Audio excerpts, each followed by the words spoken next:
why don't you tell our viewers here what do you see in this diagram? Yeah, this is it's good because punctuality sort of could lead into this, and it is problem solving.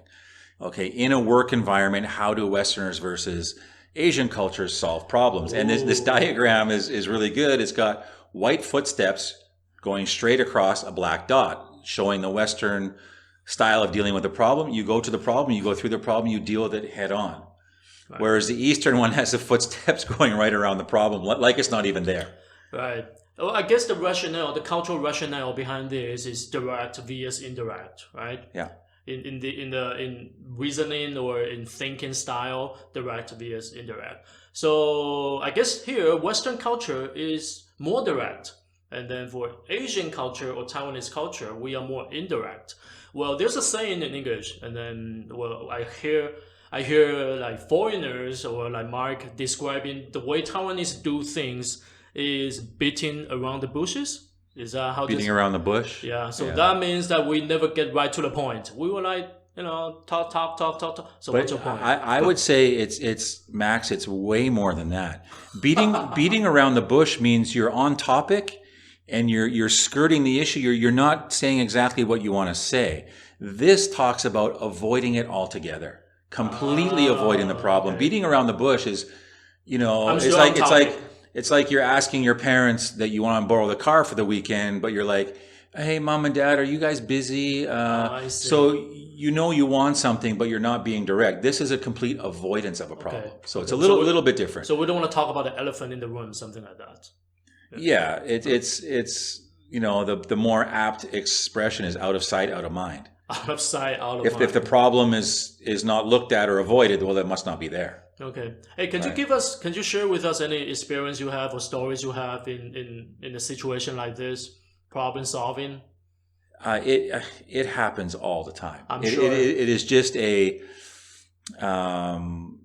it's just a fact of living here, right? So mm-hmm. I have been managed by several, Taiwanese people, and it's not so much if the boss has a problem.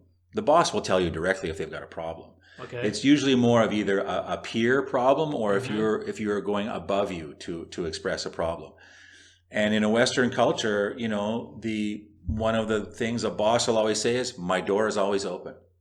Okay. Right? Yeah. My door is always open. If you have something to discuss, please come in. Please tell me. I don't want to hear it secondhand. I don't want to hear it a week down the road. Come to me. Come and tell me.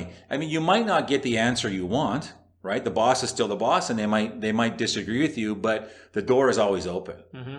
right? Mm-hmm. Whereas in a Taiwanese situation, that door is not open at all, right? It's you may have access to someone to talk to, but they don't really want to hear the problems.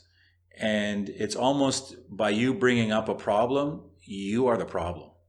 Okay. Right? You are causing too much trouble. I think sometimes as a Westerner, when we bring up problems, we seem like we are just always talking about problems. Okay. But as a Westerner, when everyone's avoiding problems, it puts us in a very awkward position because we don't know what to do.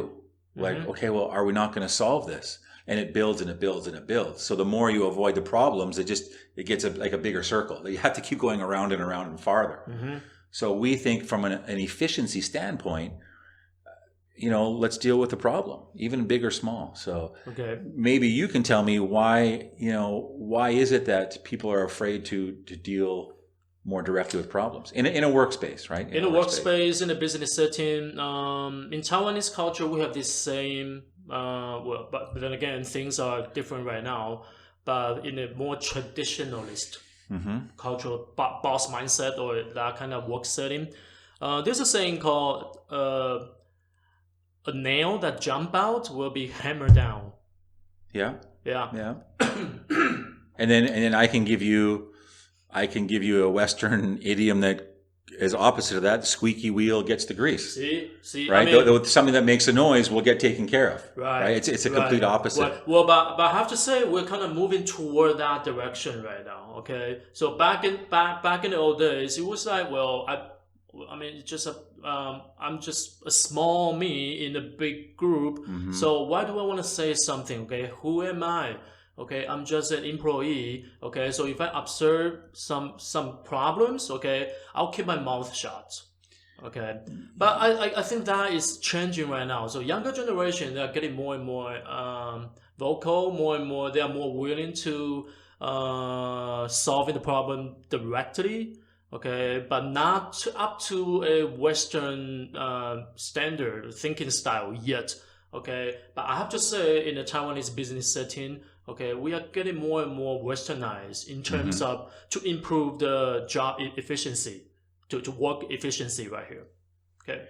Yeah, it's if you bring up problems at work, people will start to think, well, you're causing problems. You True. say, even if you say, look, I'm bringing up an issue, I'm bringing up a problem with the intent to help. My end goal is to help. But by you bringing up the problem, it's a problem. You're causing harm. You're breaking the harmony. Right. You are causing issues. You're Yeah. causing a little bit of uneasiness. Just maybe just let it go, Yeah. right? So you have to let Yeah. it go. And hence the saying, the nail that jump out, okay, you might step on it, you might get hurt. So Yeah. we just hammer it down. Yeah. Okay. So like pretend nothing happened. Okay, Yeah. the floor is still fine. Yeah. Okay. Well, I mean, yeah, I mean, I guess this diagram does kind of in a way describe the Western style thinking and the Eastern style thinking, well, perfectly. Yeah, but I will say though, I think this is true. This is very much I true. agree with you. But both types of scenarios of dealing with problems have their advantages and disadvantages. True. Right? If you deal with a problem head on, then perhaps you can solve it quicker. Right. Right? But if you know that the door is always open to the office, the boss has told everyone the door is open, he might have people coming all the time. Right. Which is also a problem. You're Right. complaining about this, you're complaining about this. But, it's got to be something that's managed by the boss. Right. Right? You got to know, the expression is you got to know when to pick your battles. Is it really worth fighting for? If it's worth fighting for, then go ahead. Go ahead and bring up the problem. If it's not, you might want to let it. Yeah, pick the battle you want to fight, right? Yeah. I mean, I was gonna say that too. I mean, this is not about who's better, okay? And then it just depends on the situation. Sometimes you want to take the problems head on, okay, straightforwardly. But sometimes you might want to use a softer approach, okay? Another thing to say about this problem solving, Max, is not just in a problem solving situation, but just voicing any kind of opinion. Mm-hmm. I was working for a company and I spoke out at a meeting. I don't think I was talking about a problem. I was just asking a question or giving a suggestion. And when the meeting was over, one of my Taiwanese colleagues said, "Why did you say anything?" They said, You just work here. You're not a boss. Why are you showing off? Why are you standing out from the crowd? What are you trying to prove? What are you trying to prove? And I think that kind of goes with the harmonious work culture. You're a worker. You're a worker bee. You do your job, and you don't step out of that role. Right. So I guess following what Mark just said, I mean, I can remember that back when I was an elementary school student in class, we all have that kind of kids who wants to be, how do you call that in English? Teacher's pet. Okay, when teacher asks questions, they are always the one who want to me. Okay, and then for us, we just want to shut up and finish the class. And then, I mean, the more you interact with teachers, I mean, the more questions teachers gonna ask us. Okay, so for us, we'll be like, show off. Okay, shut up. Okay, we want to go out and play dodgeball or something. Shut up. Okay, so I think that kind of following on what you just said in the work setting. Okay, it's just I'm just doing my job. I'm a employee. I clock in, clock out, call it a day. Okay. And why do I want to do more? I don't get paid more. Because I'll tell you why. In a Western company, you are told by management, hey, you want to move up in this company, stand out. Okay. What is going to set you apart from the person you work with? True. So there is a bit of a push for you to say something, to stand out, to express yourself. I mean, teacher's pet is a little much, right? Like if you do it all the time, everyone's like, okay, come on, that's enough. But in general, you need to stand out. True. Right? So, but it was interesting by standing out and in the company I was at, I was looked at like, hey, you're showing off. And that's the Eastern perspective saying you're showing off, and the Western perspective saying, hey, show us what you have. So there's two conflicting. Okay, so let me ask you this: in the Western standard, when you just say showing off and standing out, what's the line right there? I think standing out is doing your job as well as you can, right? And if you're doing a really good job and going above and beyond, someone's going to notice. Okay. Right? Someone will take notice of you. Okay. You don't have to stand up and say, "Look what I did. I did this. I did this. I did this. I did that." Yeah. Okay. If you do that, people are knowing you're looking for attention. But if you're really good and management pays attention and you do a good job, you have the faith that they're going to find you. Right? But you need to do something to elicit that response from management. So that's why they say you got to stand out. You got to do something. Okay. But showing off, it's just showing just off is showing off, attention. right? Yeah, showing off is showing off. Apple polisher, that that kind of way.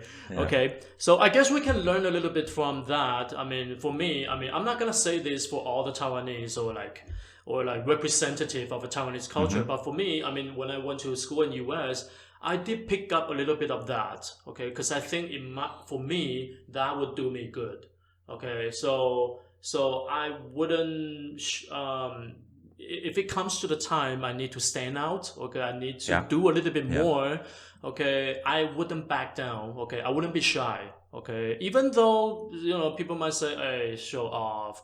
But I say, well, I'm just doing my job right here, okay? So I guess that's something I learned from this, what Mark just said, okay? I will finish by saying that when I worked for the company that I worked for, it was an American company. So we're not going to get too much in the difference between American culture and Canadian culture, but American culture is to really promote yourself. Okay. Right? Okay. It's part of their culture. And I was told at work on several occasions, you don't promote yourself enough. Promote yourself. It's a tricky balance between showing off and making people aware of what you're doing. Okay. Right? And some people are really good at it. Right. And I was not good at it. I would hopefully let my work do the talking for me, for you. But it didn't. You have to, you got to shove it in people's faces once in a while. And that's what they're saying. I didn't do that enough. Right. Okay. And that's, for some people are comfortable doing that. Some people are not. It's like, if you were me, we wouldn't get this project. Okay. So sometimes you just have to let people know what you have done. Yeah. Okay. Promote yourself. Okay. Well, interesting. Well, I guess we can do an episode about Canadian culture and American culture. I think that would be interesting because to us, I mean, that's very similar. But I'm sure to you as a Canadian, there's a huge difference right there. Yeah, I mean, we can talk about that. It would be as foolish for me to say, oh, you're Taiwanese and Chinese you're the same. Okay. Which you're not. No. Or Koreans and Japanese they're just the same. Right. Americans and Canadians aren't the same. Canadians and Australians aren't the same. There's lots of subtle differences. Yeah. Well, I think we can do an episode on those subtle cultural differences. That would be fun. Sure. Okay.